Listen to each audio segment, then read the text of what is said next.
Hello, people of Defend the House, and welcome back to mine and Jameson's massive full review roundup. This is part 2 of our discussion, so if you guys haven't watched part 1, we will put a link in the description or a link on the screen now in case you guys want to hear our opinions of some other full games, but let's get back into it. Okay. But moving on to the newest Call of Duty, Infinite Warfare. Now, I'm going to take lead, even though I have played it for one day and you have completed it. But the reason I'm taking lead is because I played this for the first time yesterday, and yesterday was a shit day for me. It was a rough day.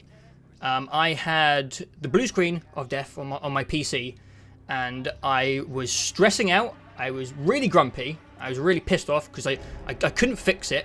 And I was just having all sorts of problems. I had to take my hard drive out and put it in my sister's. It took me a whole day to fix my PC. But between me waiting for like Windows 10 to copy onto a hard drive and trying different things, I tried out Call of Duty Infinite Warfare for the first time.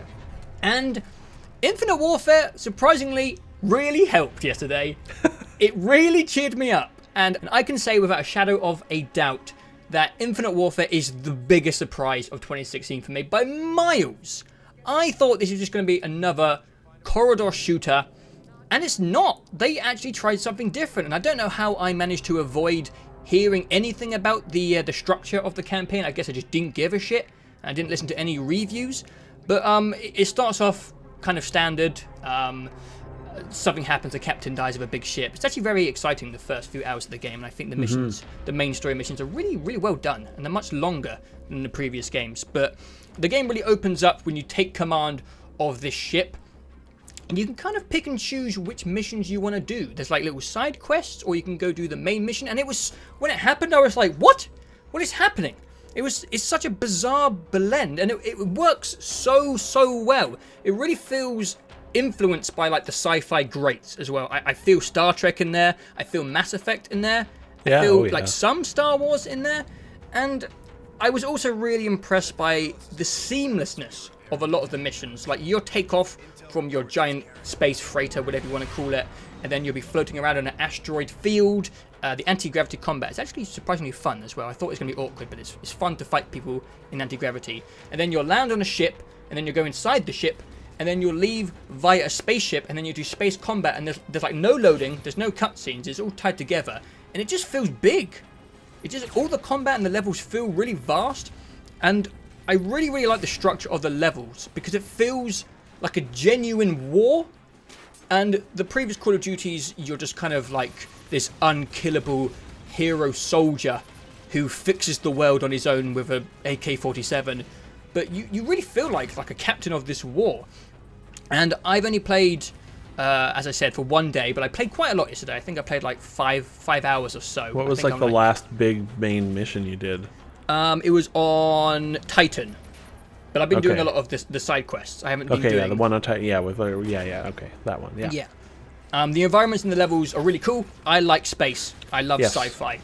And I think all the little planets and the moons and space looks really great. The characters are cool. I am surprised by the characters. The villain is terrible. Jon Snow is not good. He is so bad.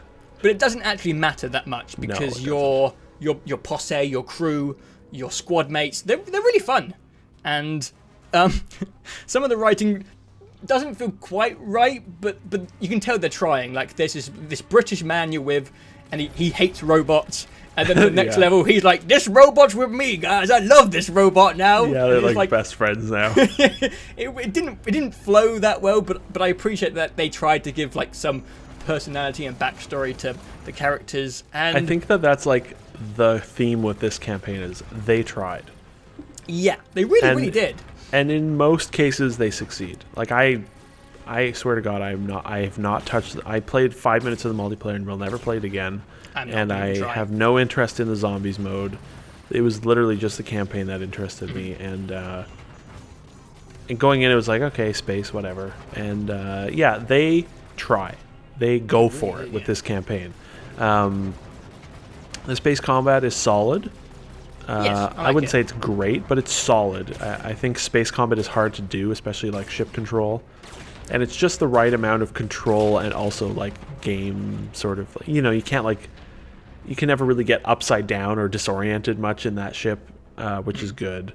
But there's a lot more of that space combat than I thought as well. It's probably it's honestly probably 50-50. Like, yeah. But Call of Duty is quite notorious for like kind of putting you in a vehicle and you're on a turret and someone else is driving. So it's nice that you have full control over this vehicle. Yeah, like some of the later games have given you control, but like it's you're not controlling those things. Yeah. It's so faked and like you can't do anything in it. But yeah, this is like full on control, and those are really good. I think they, like you said, I think the characters are solid.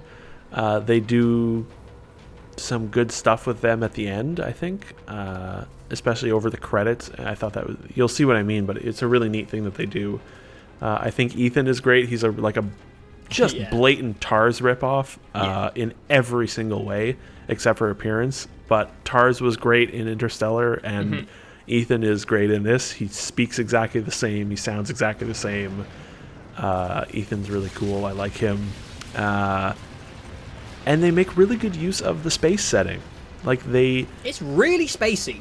Like when you set something in space with Call of Duty, I'm like, well, how much is it going to be in space? Like, what is the state of this world? But like, the start of that game, you're on one of the moons of Jupiter. Yeah. And you're like, oh shit, okay. And then, yeah, you go to Titan, you go to Venus, you go to the moon, you go to Earth, you go to Mars. Like, you go all over space, and that's great. Like, they really do make use of the space setting, and there aren't really as many set pieces in this game, I found.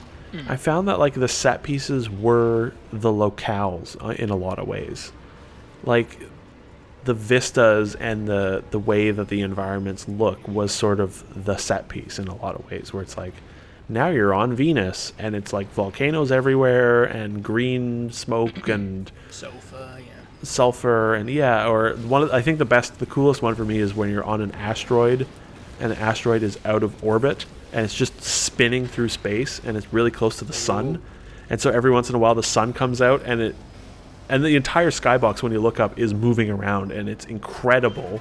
Cool. And the sun comes out, and you're so close to it that you can't be out when the sun comes out because it damages you.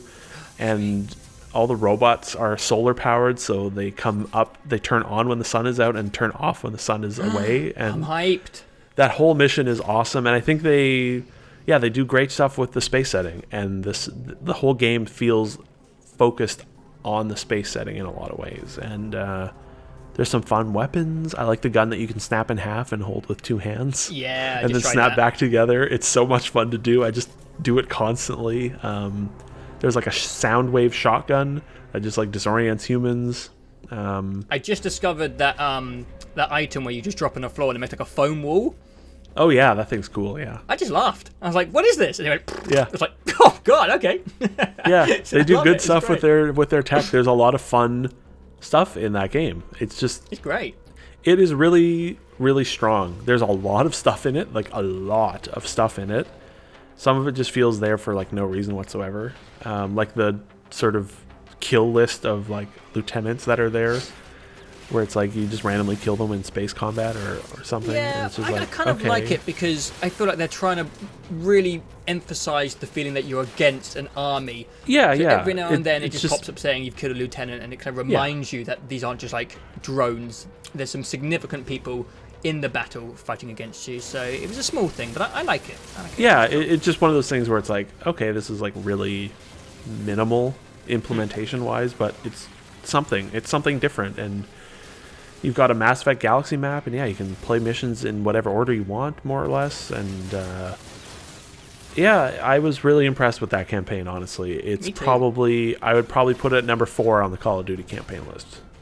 I think I'd put it higher. I like Advanced Warfare a lot, but I do think that this does a lot more than any Call of Duty campaign prior, and I think that is impressive. I just didn't care too much for, well, there aren't really any big great set pieces aside from the asteroid one, and also, what's his name? Jon Snow. Oh my god, why is he even in that fucking game? He's so terrible. He's not there at all. He has like 3 minutes of radio dialogue, and that's it. And the last mission I did, he said, all members of the I can't remember what your team Mars is called. Alliance or what? The Mars Alliance surrender immediately for execution. I was like, well, that's not going to work. It's like, no one's going to do that, you idiot. That's not going to help.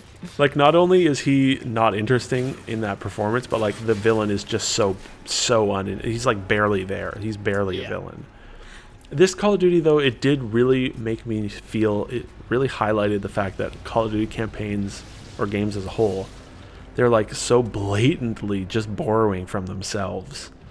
And Black Ops 3 and Infinite Warfare feel like they're trying to top Advanced Warfare, honestly, to me. Like, in the movement, Advanced Warfare is still the best movement of the Call of Duty series, in my opinion. The movement in this game is like, you have a jetpack, and it lasts like 1 nanosecond, and it doesn't really do anything. And you can wall run it like there's like one wall that you can run in that whole campaign. Yeah. And it feels like, why is this movement even here? The star villain also, it's like Kevin Spacey was great in Advanced Warfare, and they did good with Kevin Spacey, and then Black Ops 3 had Christopher Maloney in it, and then this one is like, Game of Thrones is popular. Look at him, he's here for 5 minutes. It's minor though. Like, it's a really strong campaign, and I really enjoyed it. Yeah, good on them. Like, they went for it and nailed it almost. They nailed almost everything that they tried to do in the campaign, and I think they that's really pretty went commendable. for it. Yeah, they really went for it. I am shocked. It is nothing else is going to surprise me as much as this campaign, and I needed it yesterday. I needed it. I was punching walls. I just needed to shoot all the robots. And I haven't finished it, but I intend to wrap it up very soon. And I think it's going to be pretty high up on my ratings for the Call of Duty campaigns. I definitely think it's going to be Advanced Warfare for me. I really think it will. I'm a little bit biased towards space things. I'm a space nerd.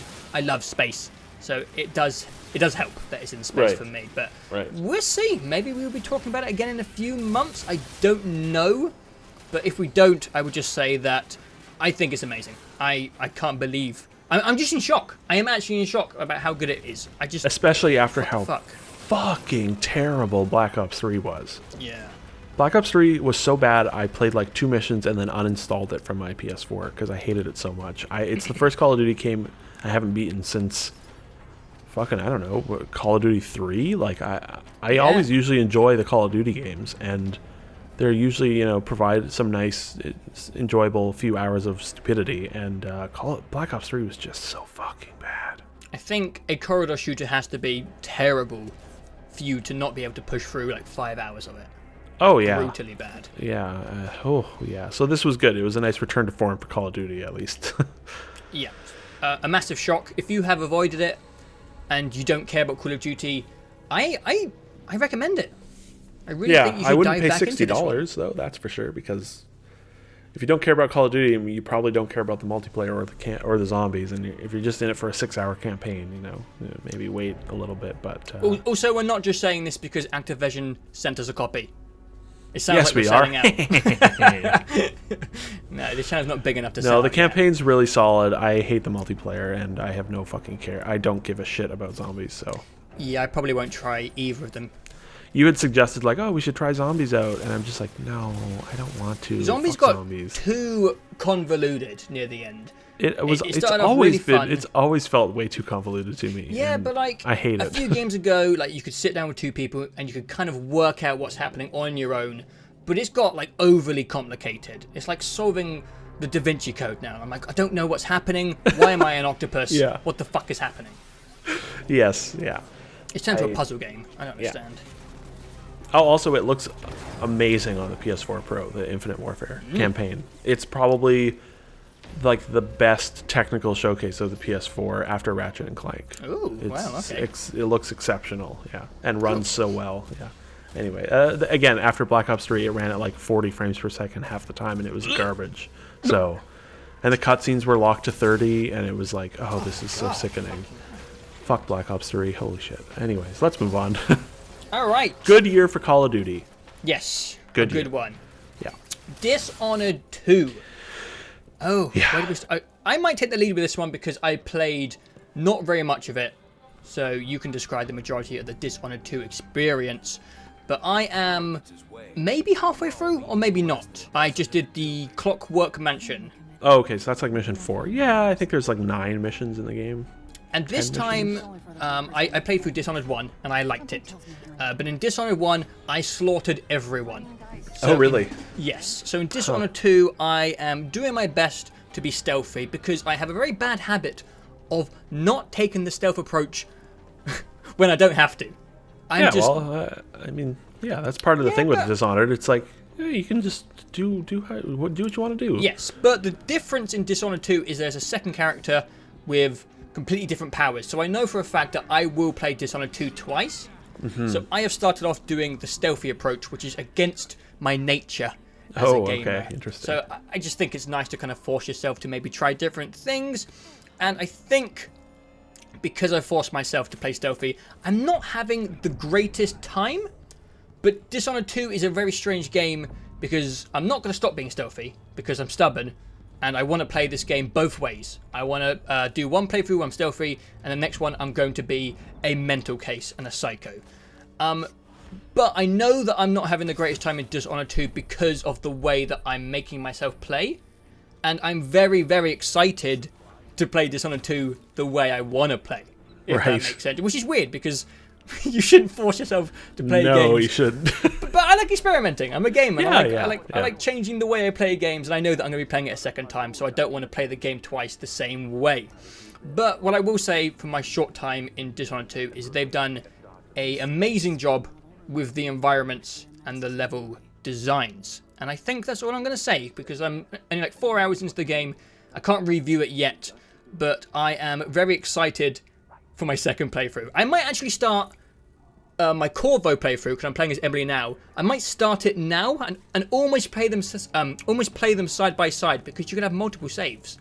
So yeah, that'd be actually kind of interesting if you like played the level stealth and then immediately went and replayed it on high chaos craziness. That's what I'm thinking, because if I keep forcing myself to be stealthy, then it kind of wears on me and I stop playing after an hour. But if I can play it stealthy and then go mental, I think I'm going to have a much funner time with Dishonored 2. But I just want to quickly clarify that me not enjoying Dishonored 2 is just me being stubborn and forcing myself to play differently, because I just do that every now and then. And I'm looking forward to the future of Dishonored 2, but I will let you take over because I know you have beaten it and I'm quite early into the game. I will also say that I look forward to the future of Dishonored 2. But I'll just cover, okay, so Dishonored 1, played it and enjoyed it a lot. It was cool. I played that entire game stealthy without killing, or without much killing. I did the same thing with Dishonored 2, playing Emily, played through the campaign once on low chaos, not really killing. I mean, I'd kill, I don't really give a shit. If someone's in my way, they're gonna die, but yeah, that's what I'm doing. I did all the non-lethal takedowns for like the bosses, even though, not the bosses, but like the targets of each level, because those were actually way more fun than just killing them.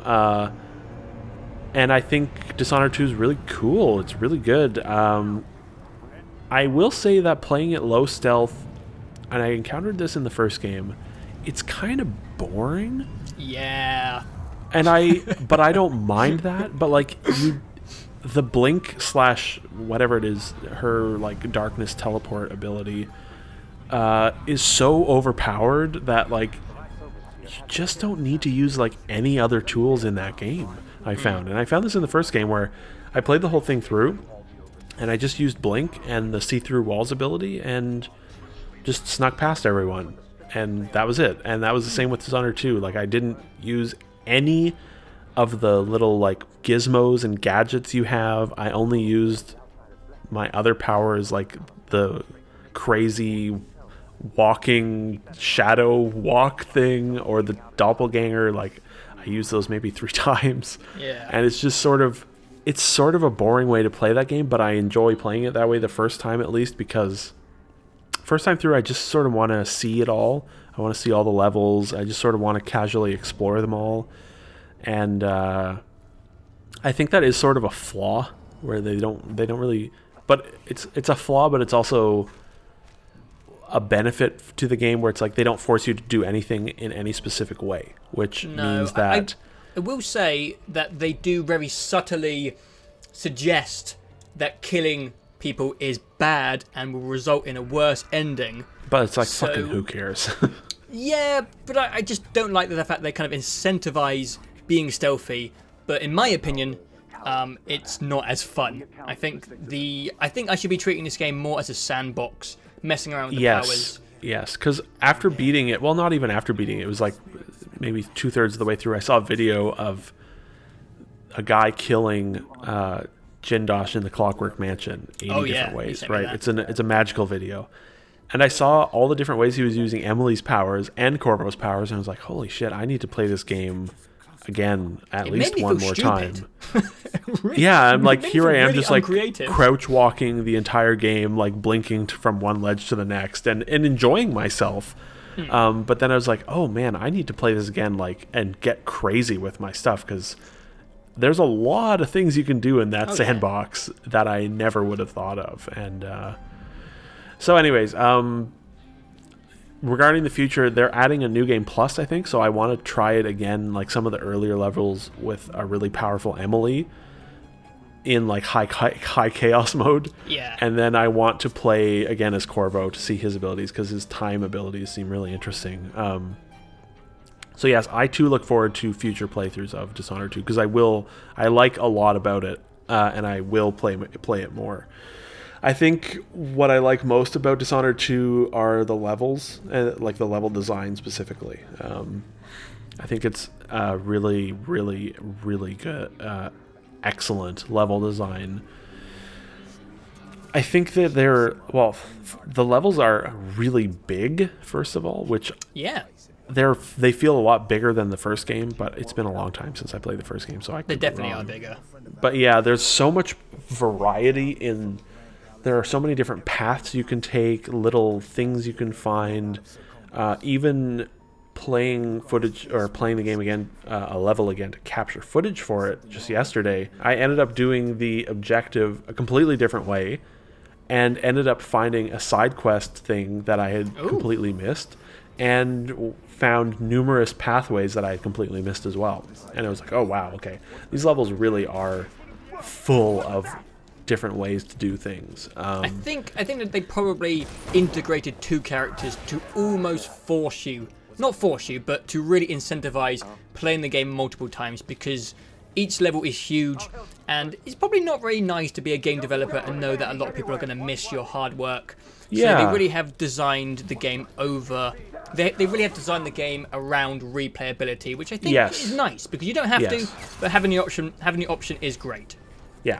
And it resulted in like every level taking like an hour and a half to get through, because I was just like, I wanted to explore everything. And when I thought I had explored everything, it turned out, no, I had missed many, many things, which is really excellent. I think that a lot of the levels have really cool gimmicks. One of the levels, there's like a big sandstorm that hits every few minutes and sort of blurs everything out. Another level, I'm just trying to think what they are. Like some of them, well, there's two specific levels that have really huge gimmicks, which, like the Clockwork Mansion is really the highlight of that game, I think. Well, it is really well designed. It's cool. The Clockwork Mansion, I think, is like the most impressive level ever designed from a pure like architectural and engineering point of view. I think it is like almost magical that they were able to build this thing and have it actually function, and that it's not faked in any way. Especially the opening room is the most transforming room at the whole level, and it was just bewildering when I first entered it. I was like pushing a button, and I felt underneath the floor, and then I was like getting lifted up, and then there was a soldier who came down with me, and I was just panicking. I was just like sweating and screaming. I didn't know what was going on, and it was very, very unique. I liked it. That level is amazing, I think. And it's also like the most Bioshocky of the levels as well, because you've got the guy sort of talking at you the entire time. We'll get to the story stuff in a minute, but the thing that I was most impressed with Dishonored 2 is their level design and their world building, because the location in the first game was just like fine. It was really drab, like sort of London-ish, with some neat technology, but it was just gray and kind of boring. But it had some cool stuff in it, but the setting for the sequel is so much more interesting than the first game, and they do so much more with the world building in the aesthetics and in just the general design of the missions. Every mission that I played, I enjoyed exploring. I like games where I can just explore things. It's been a long time since there was a BioShock game, and this was sort of like the first game in a long time that reminded me a lot of BioShock in its level design, in these massive, intricate, super detailed, levels. And the two big gimmick levels are amazing. And the Mission 7, man, I wish you'd played it. Holy shit. Ooh. I wish I'm like almost I wish I could spoil it for you as well, because it's like really easy to spoil, but I won't unless you want me to. But it's really good. It's really cool and insane. It's insane. Okay. Well, I don't want to hype it up too much because it always ruins everything. But the levels in that game are exceptional, and two of them are like some of the coolest single player missions I've ever seen in a game. Really, honestly. I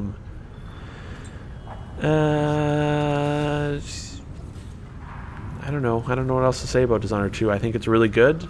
I think it's a way better sequel. And also all the story stuff is fucking awful. Yeah, I like the attempt at the villains. As I said, I just finished the Clockwork Mansion, and the guy, can't remember his name. He kind of felt like a bad BioShock impression. He felt like he reminded me of Sander Cohen from the first game. Yeah, they were trying. Yeah. They were trying. They didn't quite get to that fun level of psychoticness that BioShock did. He wasn't. That's like twisted. The only interesting character in that game. I didn't even know.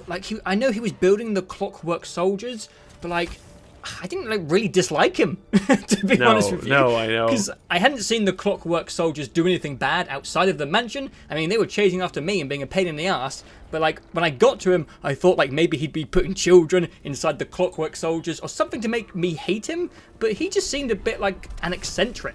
That's sort of like all the targets you go after. It's like you're supposed to want to kill them because the main character wants to kill them, but it's just sort of like, I don't fucking care about these people. Like, what? I mean, sure, I'll kill him, whatever. I mean, he's weird.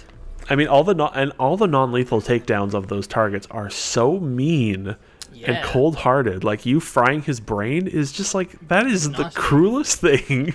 And they're all sort of like that. But I don't even know the last time I did this in a game. The cutscenes, the writing, and the voice acting in that game is so uninteresting and borderline god-awful at times that I skipped. I started skipping all story stuff after about Mission 5. I just skipped all of it because I don't fucking care. And I know what's going to happen. You're going to kill the queen lady at the end. Like, I know that because it's a video game. And yeah. Like, there's some good written stuff that you can find, not the books, because it's like 40 pages for each collectible. Many of them. But the little notes and things, there's some good little side stories in the environments that you can find, which I enjoyed those. Yeah. But the main plot is so bad, and the voice acting in some cases is so bad. I just was so bored by it that I just skipped all the cutscenes after a certain point, and it was much more enjoyable that way. Yeah, it really feels like a combat sandbox game, and that's the way it should be treated. Because I'm or not stealth really as well, I think. Yeah, I'm not really experimenting with it, and I kind of feel like I'm paying the price. So I'm gonna start a new save, and I'm gonna mess around. It really feels like a gameplay sandbox with a great level design, and that's cool. I think that's good. Like, that's a good thing. Yeah. It's been a while since there's been a game with really neat environments that I really want to explore. So I really liked it. Even though it is flawed, I think the level design alone was enough it was constantly impressive, really. And I look forward to playing it more in different ways in the future. Me too. I don't usually want to replay games because I don't have much time, and in my brain there's always something else I could be playing with that time, a new experience. But with Dishonored, it really feels like a sandbox game, and to me I don't really see the second playthrough as playing the same game again. I just see it as kind of part 2. So I'm looking forward to the future of Dishonored 2 a lot. I'm really looking forward to playing more. Alright, moving on to Watch Dogs 2. So I feel like Watch Dogs 2 was another one of those sequels which neither of us really cared about. We should also say we got provided a copy of it by Ubisoft. We did. Thank God, because we probably wouldn't have paid for it. Yeah, I doubt we would have bought it, actually. Yeah. I haven't played any Ubisoft games this year. I think they brought out Far Cry Primal in January, and I didn't touch it, and maybe I will one day if it's on sale, but I don't know. I don't need another Far Cry with a new skin, and I really didn't need another Watch Dogs with a new skin, and that's what I really thought Watch Dogs 2 was going to be. But in all fairness, they tried. They really, really did try with Watch Dogs 2, and I think this might be an interesting discussion because one of us has had a bit more fun with Watch Dogs 2 than the other. But I will start off by saying that I really, really enjoyed Watch Dogs 2. I think there was a lot of problems with the original. I hated the tone of the original. It was really serious, and I didn't give a shit about any of the characters. It wasn't interesting. It was dark and drab. The first game is like the most soulless game ever made. It's depressing. I fucking hate the first game so much. And also, the big promise of the first game was the novelty of the hacking. And it really wasn't interesting in the first game. You could stop traffic lights. You could... That was about it. You could raise a drawbridge. You could raise a drawbridge and then you jumped over it, which was cool the first time. But in the second game, I honestly think the hacking is the best part of Watch Dogs 2. And if you make an effort to really experiment with the different powers when it comes to the hacking, I think there's a lot of fun to be had in Watch Dogs 2. I will quickly say that I don't think the combat is fun in Watch Dogs 2. I don't like the shooting. I don't like the melee combat.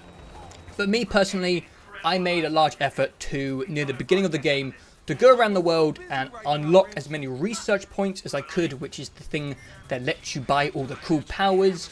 And I think that paid off, because quite early into the story missions, I had all these fun powers where I could drive parked cars into people, I could take over scissor lifts and like try and crush people with them. I had this power to make these weird robots attack people, and I just had a blast throughout the whole campaign, messing around with technology and just seeing what I could do. And I really treated it like a sandbox experience, and I had a lot of fun, and I was not expecting to have a lot of fun.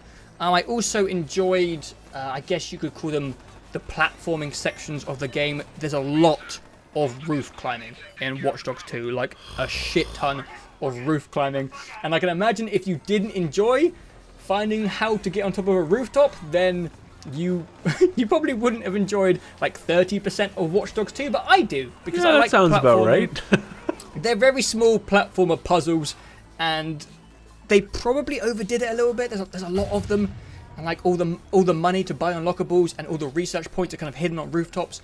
But I liked it. I liked that stuff. So I had a really, really good time with Watch Dogs 2. My character Marcus was pretty powered up quite early into the game, and I just fucked around with all these powers, and I had a giggly old time just causing chaos and slaughtering people with things that shouldn't kill people, like parked cars and scissor lifts. So how did you enjoy Watch Dogs 2, Jameson? Well, I put about, 8 hours into it on the PS4, and pretty much hated every single minute of that. Yeah. And then bought it on the PC, and downloaded it, and booted it up, and launched Cheat Engine, and gave myself all the cheat points, or all the skill points you'd ever want. Yeah. Well, not quite. And all the money you'd ever want, which turns out you don't need money at all in that game. Not really. And unlocked all the research points that you can unlock without having to get the access key, the green access key things. Yeah. And then sort of stopped. I'm out of research points now, so every time I level up, I'm getting enough to like unlock one or two, and that's good. And slowly, I have found some enjoyment in Watch Dogs 2. Did I ever fucking hate that game for a long time. I can tell why, though. I can understand why, because it feels like my favorite aspect of the game I kind of unlocked for myself very early on, because I kind of liked the side stuff, which I can completely understand if people don't find interesting / boring. So if you kind of went away from upgrading your character a lot and you just kind of dived into the main campaign as an under-leveled Marcus, and you had to actually fight people with guns and melee combat or be stealthy, I can imagine that not being the greatest experience. I don't understand the beginning parts of this game at all.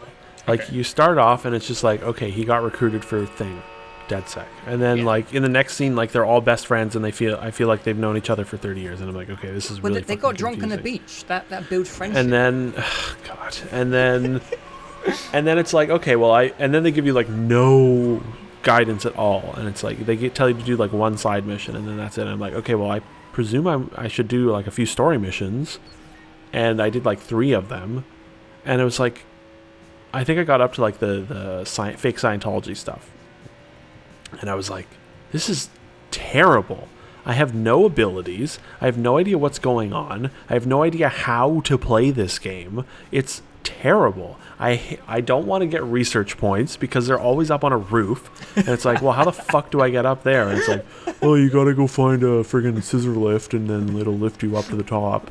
And it's like, well, there's no lifts anywhere near me, and it's like, how do I get up there? And I would just stare at something for like 5 minutes and be like, fuck this game, and turn it off. And all that shit was so tedious and so frustrating, and I still, to this day, do not know how you're supposed to play Watch Dogs 2, because it's a terrible third-person shooter.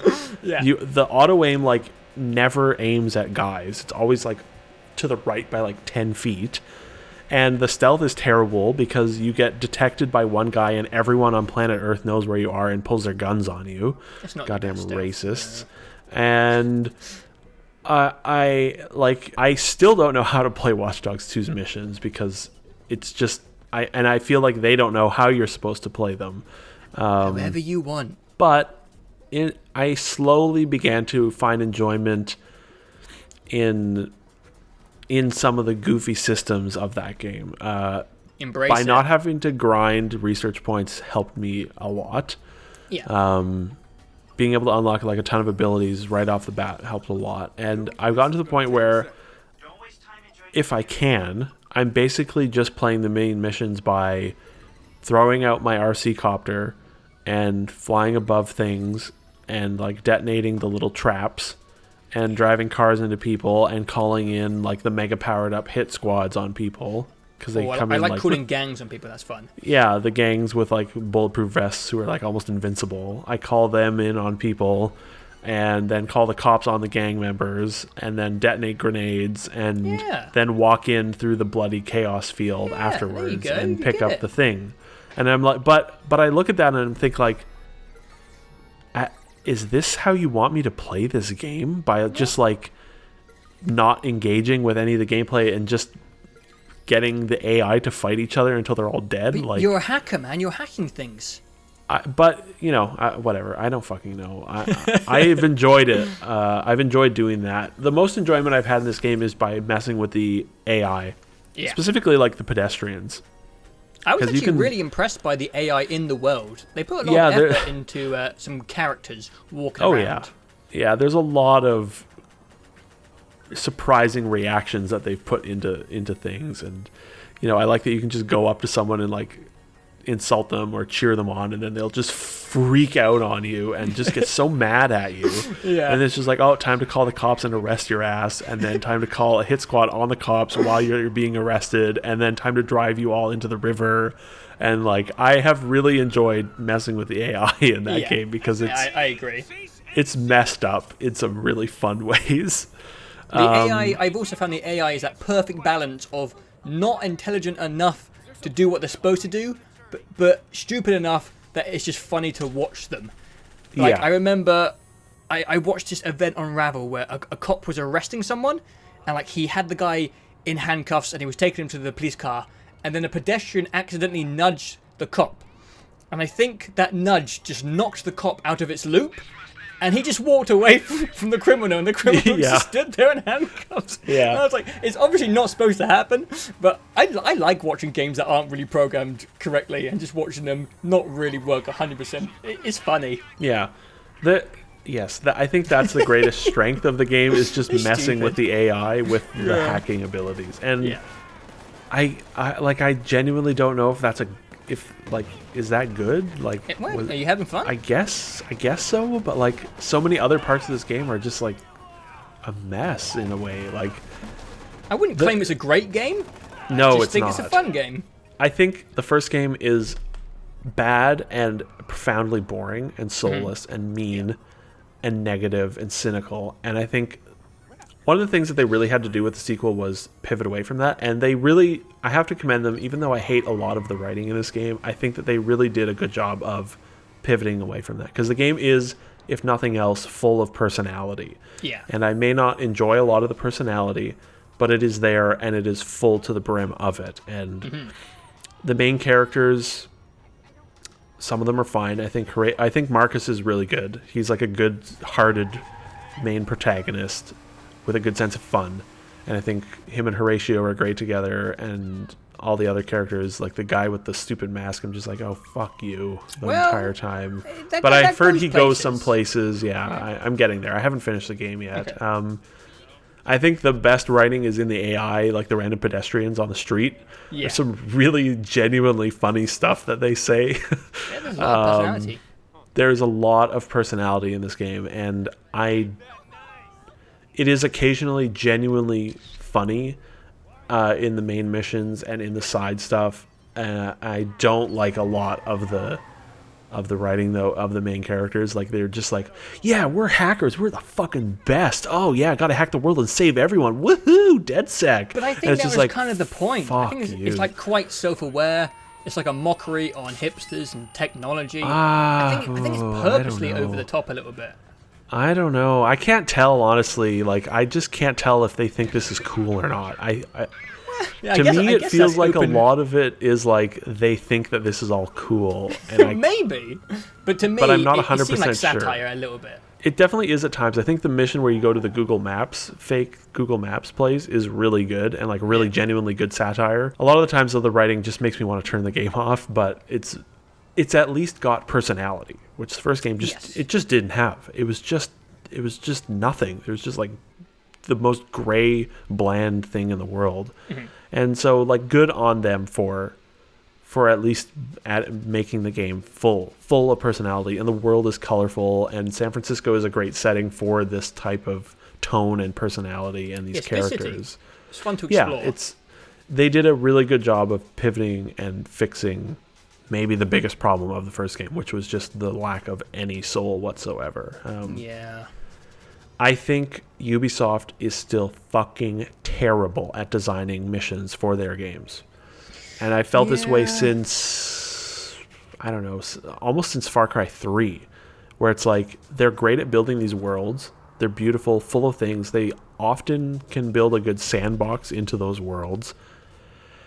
But their mission design is just so bad. Like, holy fucking shit. I failed almost every mission in this game at least once. Oh. And there's one mission, a side mission on Alcatraz. Did you do that one where you're at? Is it when you're busting a guy out of prison? Yeah, and you get to you're like on the rooftop of Alcatraz, and you have to like go into the prison and pull that guy out of prison. Yeah, that was really awkward. I didn't know how to do it very cleanly. I almost fucking lost my mind playing that mission. I took me, I think, 7 tries to finish that mission.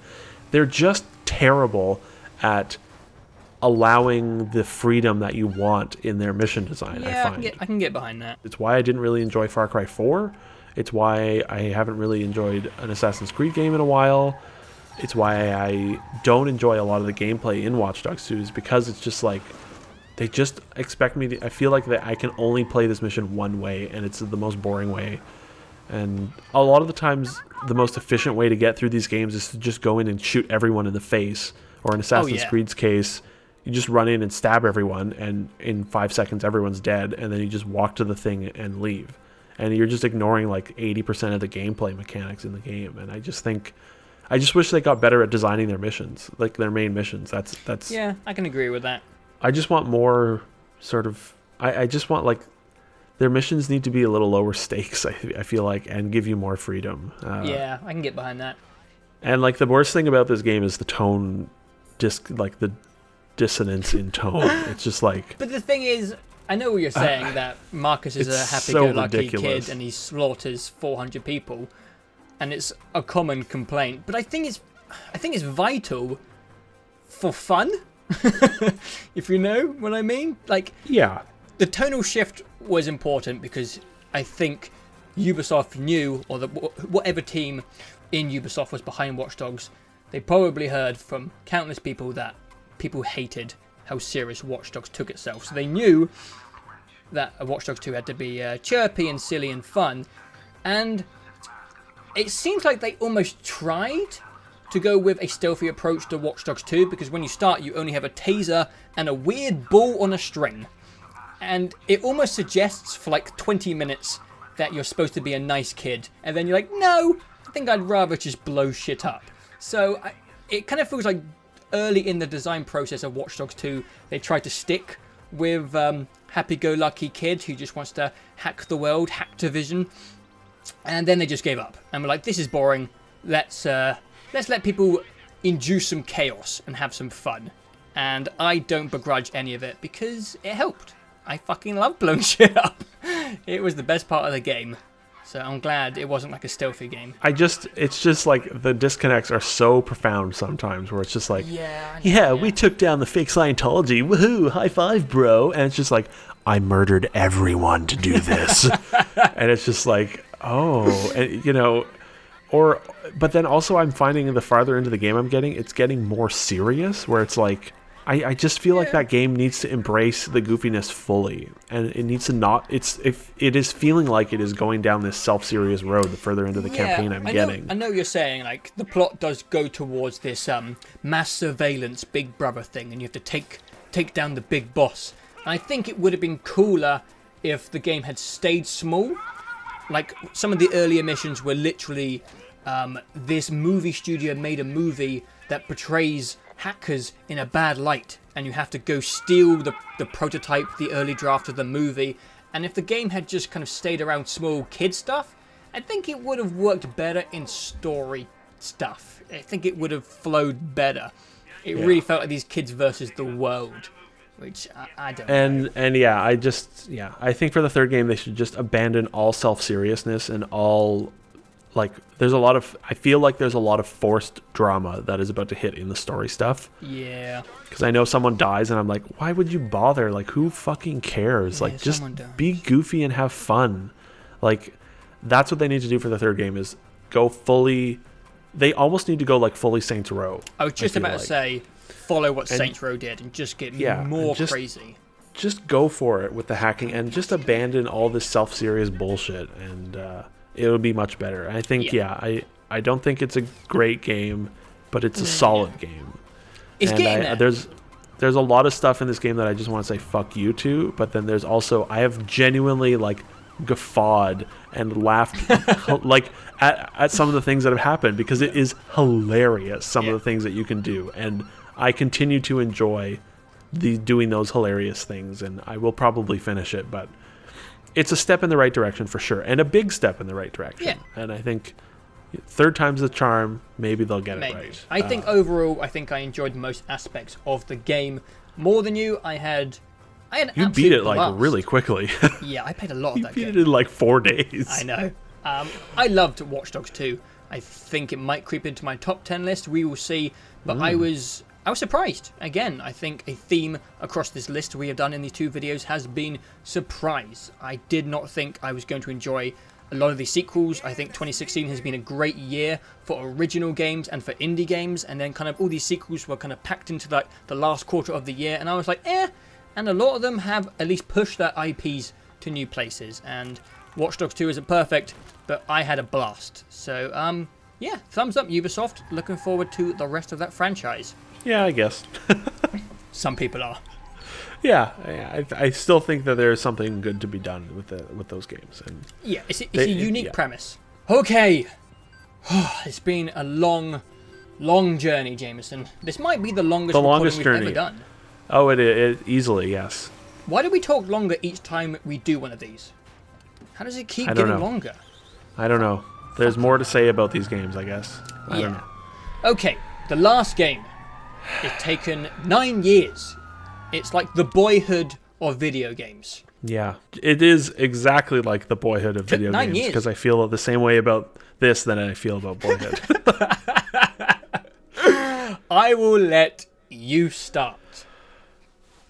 We're talking about The Last Guardian. The Last Guardian, yes.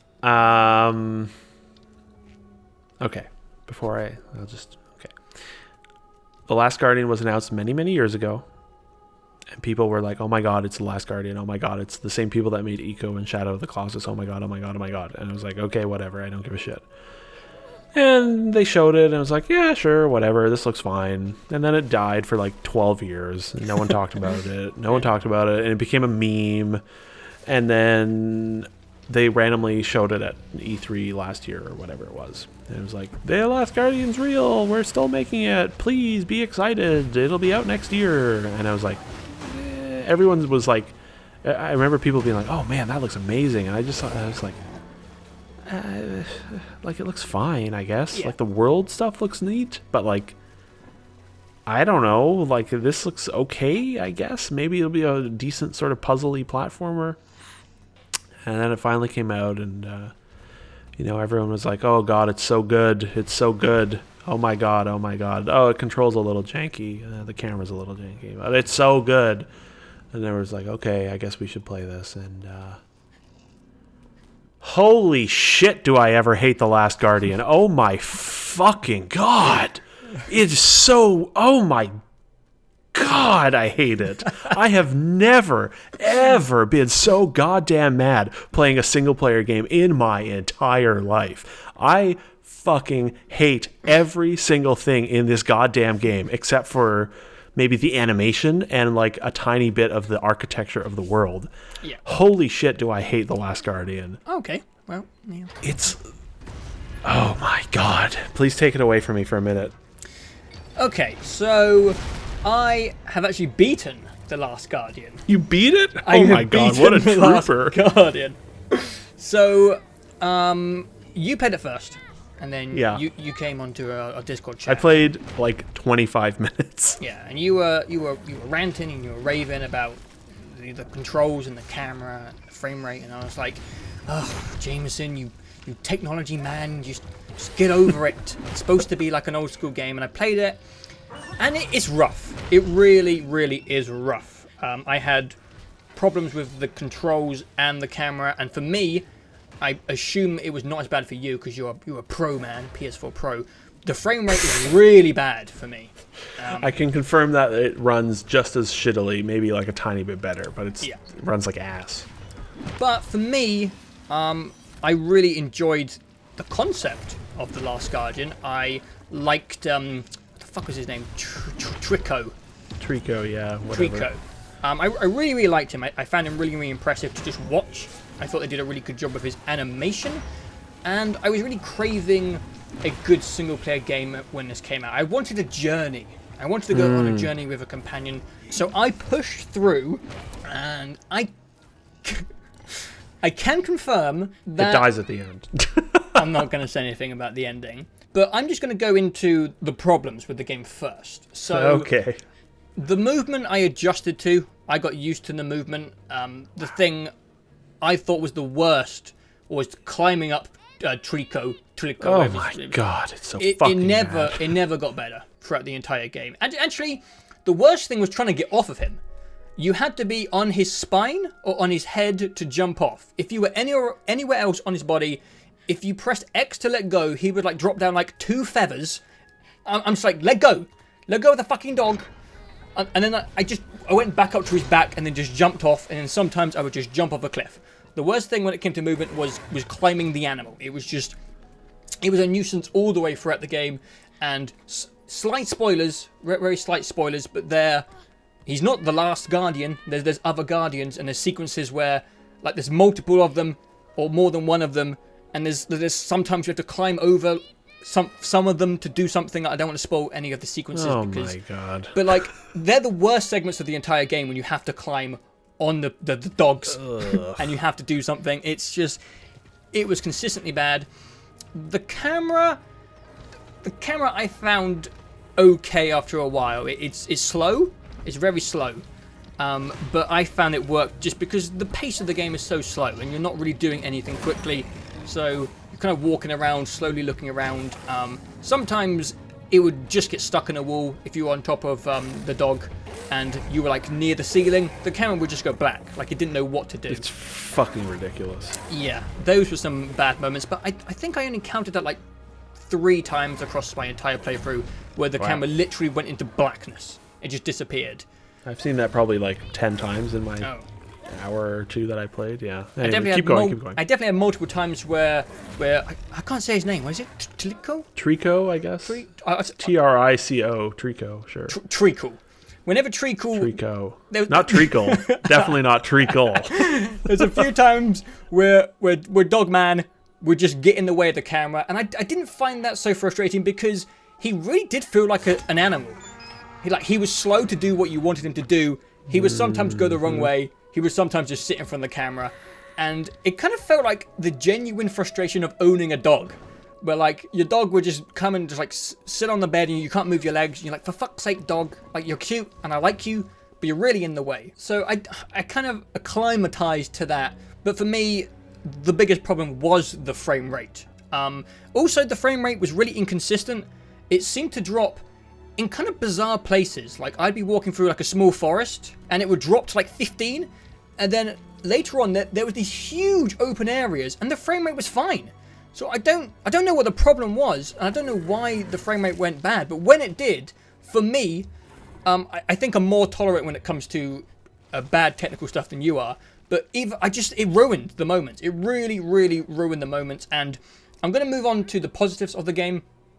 I do think that this game is really, really good when it performs well. It's a really charming game.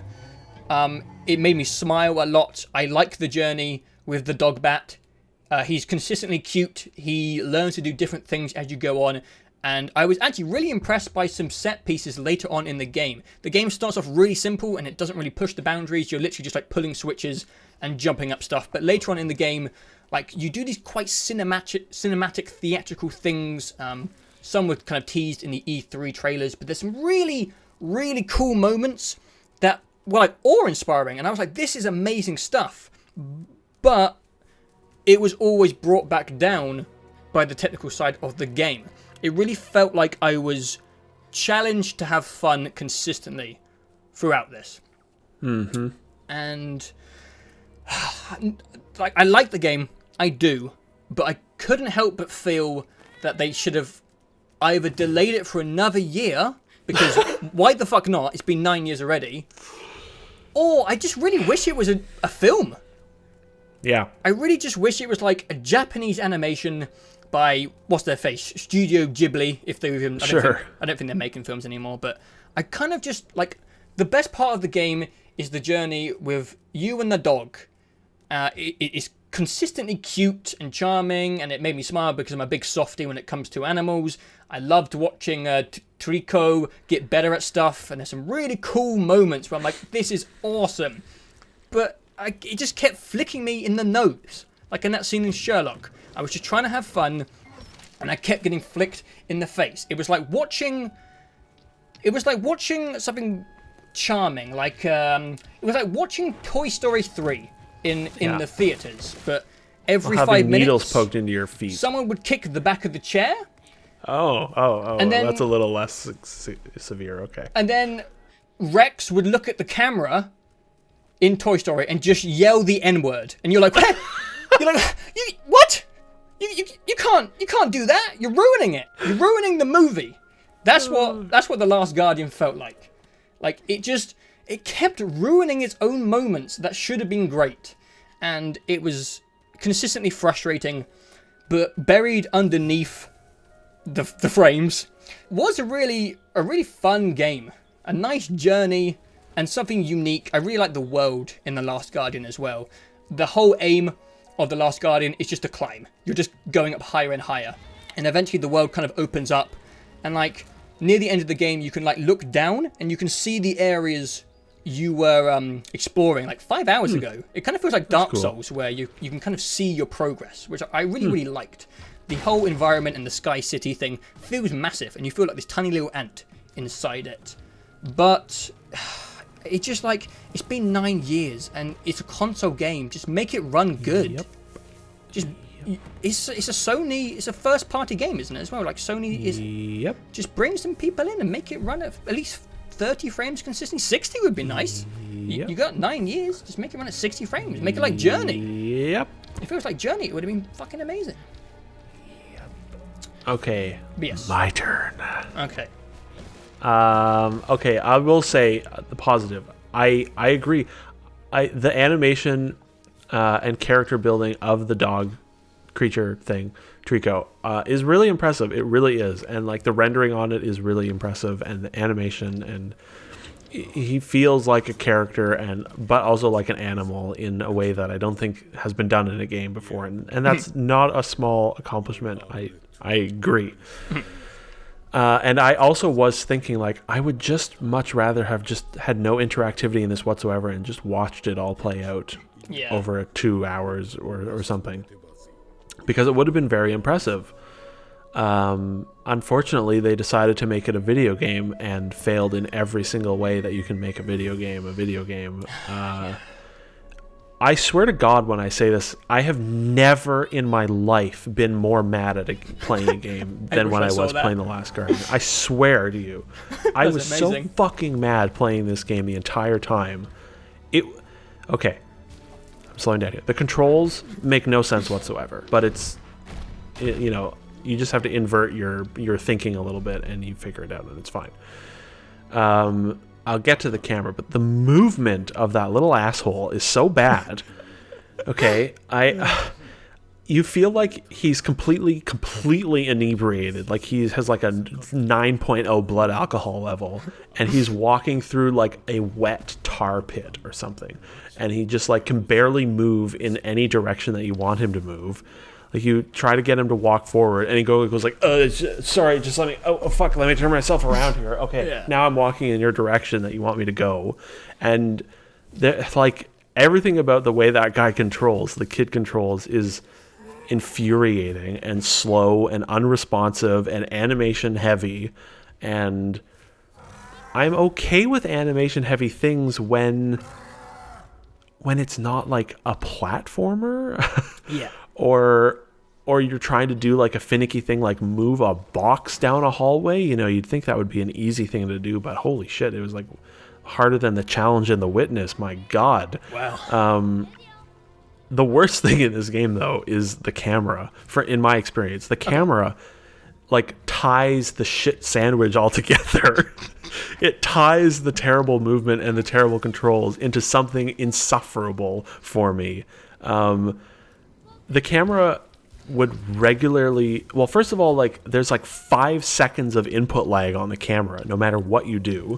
Exaggeration, but there is input. It's an exaggeration, but there's like, I would say a full second of delay, I would say. Maybe it's half a second, but it feels... I genuinely would check my TV to make sure that I had the low latency input turned on, because it felt like I was on the wrong input and that I was in some sort of super high latency viewing mode, because there was such a delay in the camera movement. And that alone sucks. Then you add to it the fact that the camera just doesn't... It just fucking has a mind of its own. It's just like, now you're looking over here. You're looking at the dog now. No, I don't. I'm trying to make a jump right now. Can you let me control the camera? And it's like, okay, fine. Just kidding. You're looking at the dog now. Look at him. Look at him. There's a weird like blur between automatic and manual camera control, and it just kind of switches, and you don't know why. Yeah, they should have settled on one. Like God of War, it's always, the camera is like, you don't control the camera at all, right? It's always set on like a sort of a rail above you. Yeah. And that's fine, because they like very deliberately choose all the camera angles for every single scene. And I would have been fine with that if that was the case here. I'm fine with that in concept. I would have preferred, just full camera control. But like there are moments where like I want to look at the world or the dog, and I try to like move the camera up, and it like slowly lurches up and then sort of like glitches a little bit, or like you can't use the camera to look at things in that game, I found. Yeah, a big problem as well is they tied a lot of the movements to the camera angle. So like you'll be pulling a crate and you'll be holding backwards on the analog stick, and then you'll turn around to see where you're going, and then you'll start pushing the crate forward, which is just like, I don't want to have to train my brain to adjust the way I'm pulling a crate as I turn a camera angle.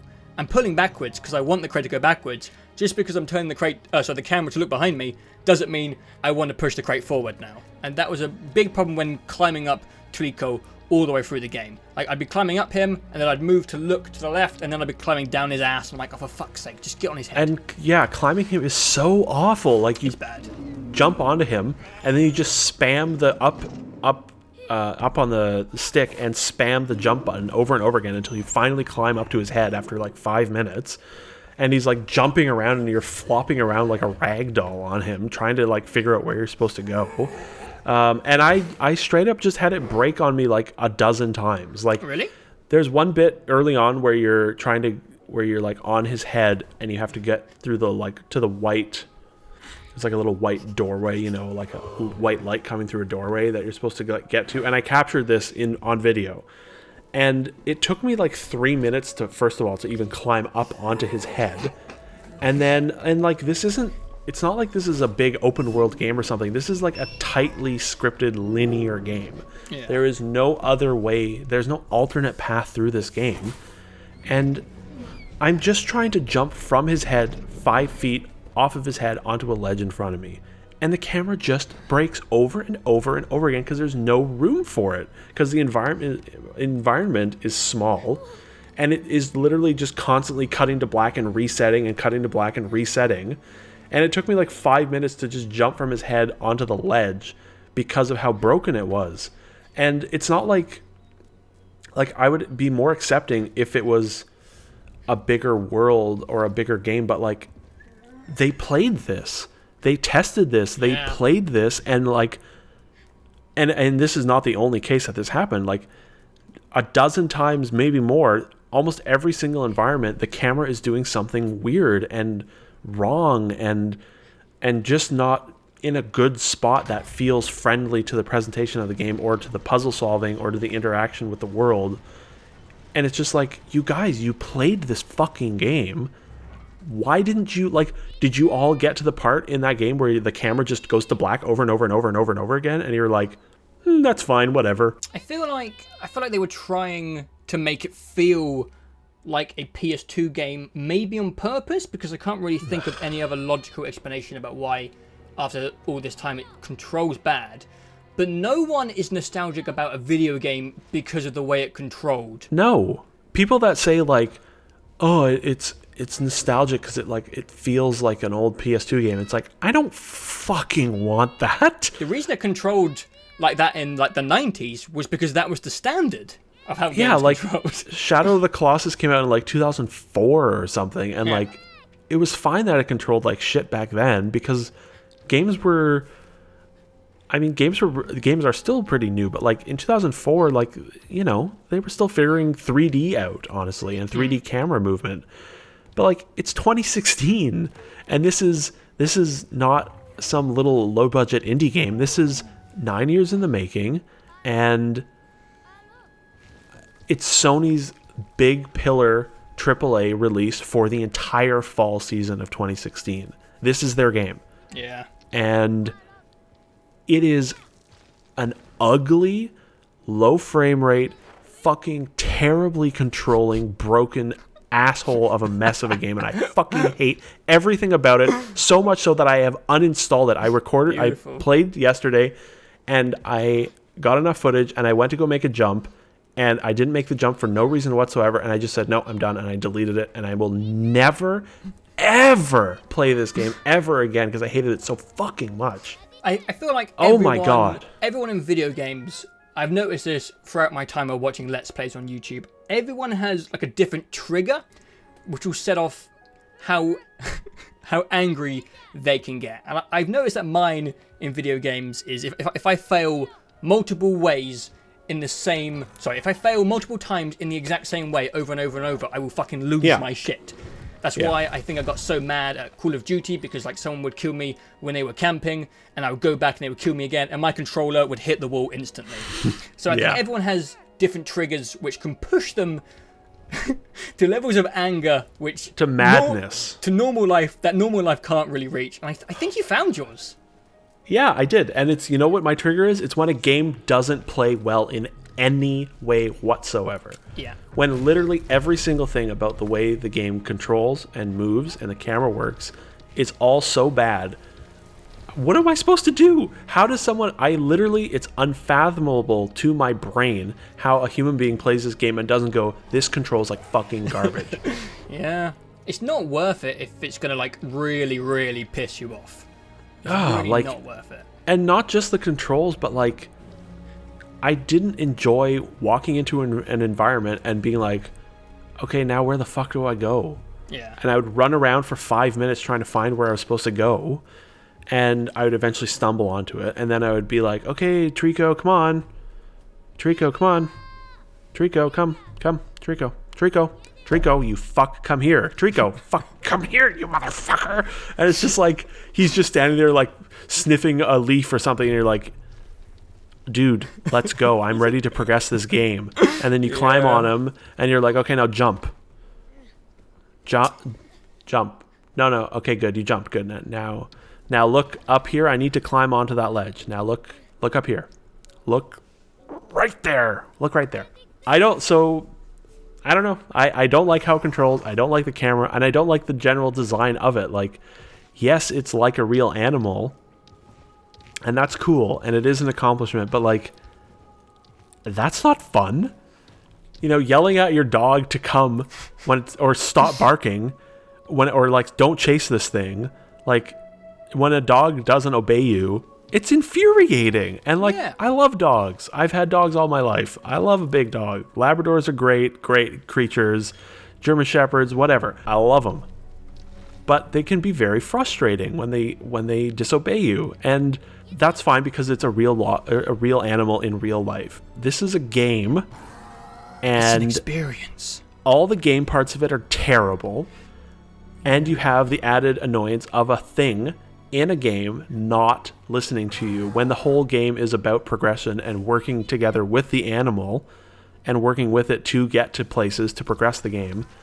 And it just doesn't even listen to you half the time. I can't confirm this, but I think his reaction time did get quicker as the game went on. I think they wanted you to feel like you were kind of training him as the game progressed, or your bond was getting stronger. Because I feel like near the end of the game, he really was kind of just doing what I wanted him to do. So I feel like they made a lot of AI decisions on purpose. They made him kind of shit and distracted at the beginning to kind of make you feel like you're connecting and he knows what you want him to do now. Mm-hmm. Sometimes you just get I'll on never his see back. any of that because I deleted the game and will never play it again. I got just past the point where you get the ability to, like, give him commands. Yeah. And that I swear to God, I spent like 5 minutes trying to get him to turn his head to the left instead of to the right so I could jump off of his head onto the platform. Yeah. And he just wouldn't do like it. That. I will end by saying that I did enjoy the game, but if it had been, like, technically great, which it should have been for a game that takes this long to develop, I think it really would have been quite high up on my top 10 list. But because of its state, I don't think it's going to make it. I really don't. And it should. This is a game that I should have loved. And I think it should have been something like really great. And I'm disappointed. I don't know. Yeah, I agree. I think that there is, like, something good here. Some people will find it, but some people will not. No. Yeah, so. I think it's going to be pretty polarizing, I assume. I don't know. I feel like I'm the only person on Earth that doesn't like this game, but I might Who be. knows? That's We'll fine. see. That's fine. So that comes towards the end of our giant full review roundup discussion. Leave your opinions in the comments below. I think we'd like to hear some opinions on some of these games because we've had reasonably differing opinions on some games. I don't know if people are going to like The Last Guardian. I don't know if people liked Watch Dogs 2. I don't know if people liked Call of Duty. So I'd like to see some opinions down below because I really don't know how these games have been received. So I think that'd be kind of interesting to start a discussion in the comments. And if you've listened all the way to the end, thank you very much. We've been recording for 3 hours. I don't know how long the final videos are going to be, but they're going to be long. I bet I break this in half. Probably, yeah. But, 9 games. It's a lot of games. It's going to be pretty... Yeah, it was a busy fall. And the next one, if we haven't already released it, because we're not sure on the order of these videos, the next one, it might be a PS4 hardware review of the PSVR and the PS4 Pro, or it will be our top 10 of 2016. It kind of just depends on scheduling and how things happen. Yeah. I think that's it. Well done. I think we're safe. We've finished this monster of a It was a good chat. It was quite interesting because we usually see eye to eye on most things. I think we had some different opinions, so I think it made for a good conversation. And maybe it will clear up some space for the top 10 of 2016 because some of them might sneak in there. I think that's why those videos are so long, because we don't do the reviews anymore. We can't just say, hey, refer to our reviews for our opinions. We just have to talk about sometimes like 13, 14 games. So maybe some will sneak in. I think some will. But you have to wait and find out. Yeah, it was just nice. The reason I wanted to do this was because I felt like there were a lot of good games this fall, but a lot of them were not good enough to be top 10 material. But like, they were the quality of games that like any other year they would be. Like a lot of these games that we talked about would be in like the second half of my list. It's been a good year, man. It has been a good year, yeah. But we will talk about that in a month or so. We'll talk about it in the new year. Yes. So let's get out of here. Thank you guys for listening, and goodbye. Goodbye.